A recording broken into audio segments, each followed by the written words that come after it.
দেখে মনে হচ্ছে কোনো বিয়ে বাড়ির আয়োজন চলছে, তাই না? এত এত খিচুড়ি, বড় বড় হাঁড়ি ভর্তি করা খিচুড়ি, কয়েকটা কড়াই এরকম রান্না করা হচ্ছে মুরগির মাংস। এটা আসলে বিয়ে বাড়ির কোনো আয়োজন না, এটা আমাদের হলের 3তলা বাসির পিকনিক। আমাদের পিকনিকে খাবারের মেনু ছিল খিচুড়ি, মুরগির মাংস আর বেগুন ভাজি। যেহেতু রিসেন্টলি অনেক বেশি বৃষ্টি হচ্ছে, সেহেতু খিচুড়িটা কিন্তু অনেক ভালো চলছে। সিনিয়র জুনিয়র সবাই হাতে হাতে কাজ করে রান্নার আয়োজন চলছে। কেউ মশলা বাটছে, কেউ মুরগি ধুচ্ছে, কেউ মুরগি রান্না করছে, কেউ খিচুড়ির জন্য ডাল চাল মিক্স করছে। মানে সবার দায়িত্ব ভাগ করা ছিল। সবার অংশগ্রহণ না হলে তো পিকনিক জমে না। খুব আনন্দের সাথে কাজ করছিলাম আমরা সবাই। আমাদের হলে হিটারগুলা যেহেতু অনেক ছোট ছোট, সেহেতু এতগুলা খিচুড়ি একবারে রান্না করা সম্ভব না। খিচুড়ি মাংস কোনোটাই একবারে রান্না করা সম্ভব না। আর এগুলা চুলায় দিলে তো মাংস রান্না করার জায়গা থাকবে না। এজন্য আমরা যারা রাইস কুকারে ভাত রান্না করি তারা সবাই রাইস কুকার নিয়ে এসেছি। বড় একটা গামলায় করে প্রথমে চাল ডাল আর সব মশলাপাতি দিয়ে খিচুড়ির জন্য মাখানো হলো, যেন আলাদা আলাদা করে দিলে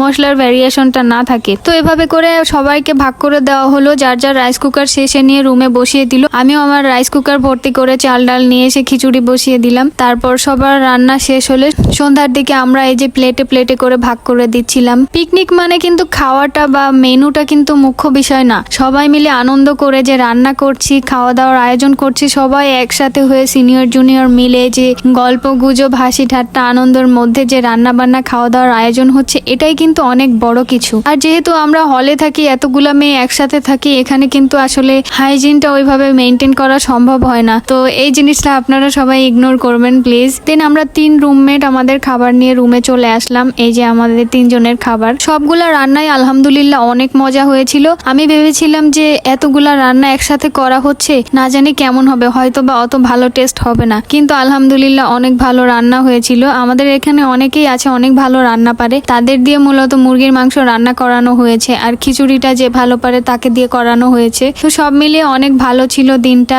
খাবারও অনেক ভালো খেয়েছি, আলহামদুলিল্লাহ অনেক ভালো গিয়েছে সবকিছু মিলিয়ে। তো মাঝে মাঝে এভাবে পিকনিক বা এরকম কোনো গেট টুগেদারের আয়োজন করলে কিন্তু নিজেদের মধ্যে বন্ডিংটা আরো অনেক ভালো হয়। তো আজকে এই পর্যন্তই। সবাই ভালো থাকবেন। আল্লাহ হাফেজ।